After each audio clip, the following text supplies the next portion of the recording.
our goal, and every day from forward, must be to change the conversations. We must change the conversations of the blame game.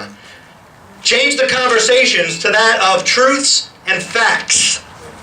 Truths and facts. Just a year or two ago, the media was flooded with headlines. Headlines of corruption by CEOs, banksters, and folks on Wall Street who took advantage of deregulation.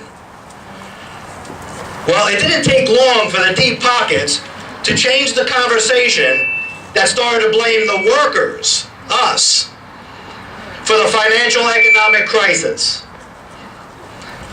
We are being told that workers are now public enemy number one.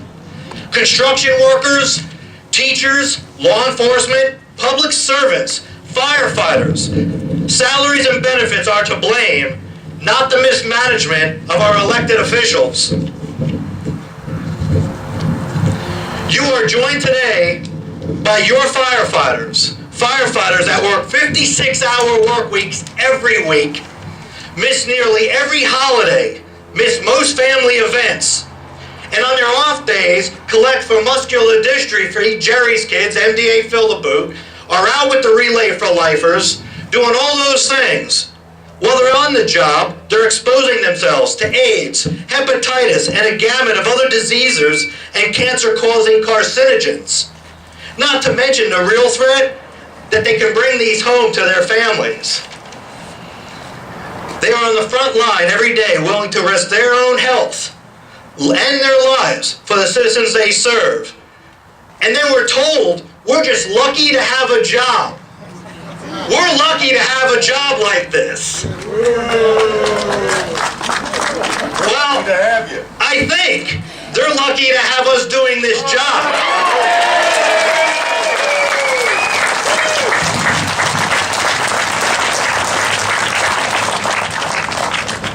And they do this, the firefighters and paramedics do this with a moderate middle-class income, with a promise of a secure retirement if they make it after 25 to 30 years in this career.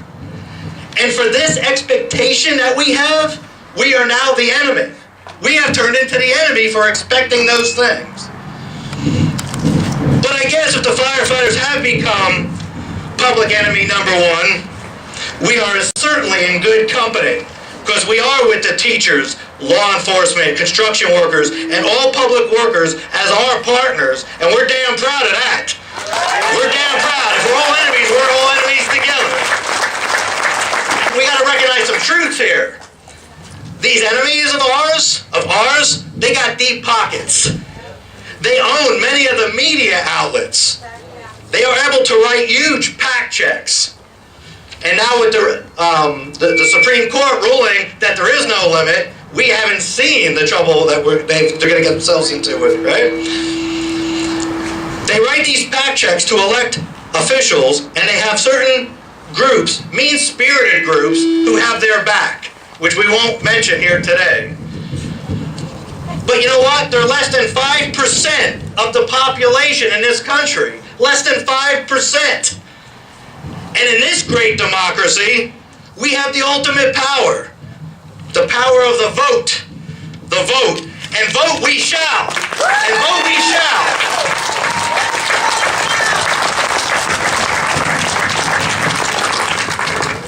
We will continue to provide our members with the facts, and most of all, voting records of every elected official at every level of government.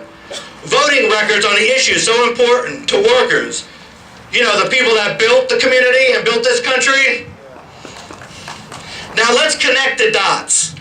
Why should we all be concerned about the attacks when most of them are on public workers? Well, I would say that most would say it does not affect me. Well, I think this quote maybe says it all. And I'm sure some of you have heard this before. First they came for the socialists. I didn't speak out, I wasn't a socialist. Then they came for the unionists. I didn't speak out because I wasn't a unionist. Then they came for the Jews. I didn't speak out, I wasn't Jewish. And then they came for me, and there was no one to speak for me.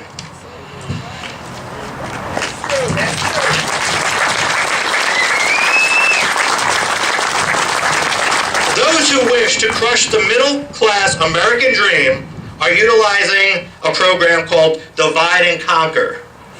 So I am asking every hotel worker, retail worker, construction worker, firefighter, shipyard worker, teachers, trade workers, law enforcement workers to band together to form the front-line defense against the lies and the attacks directed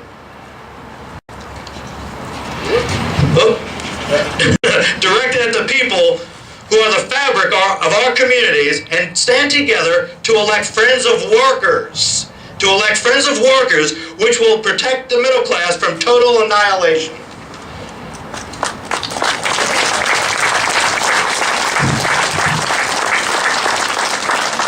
Today is just the beginning. It's just the beginning of our fight to protect Virginia workers. Enemies of workers truly have underestimated our resolve to protect our American dream.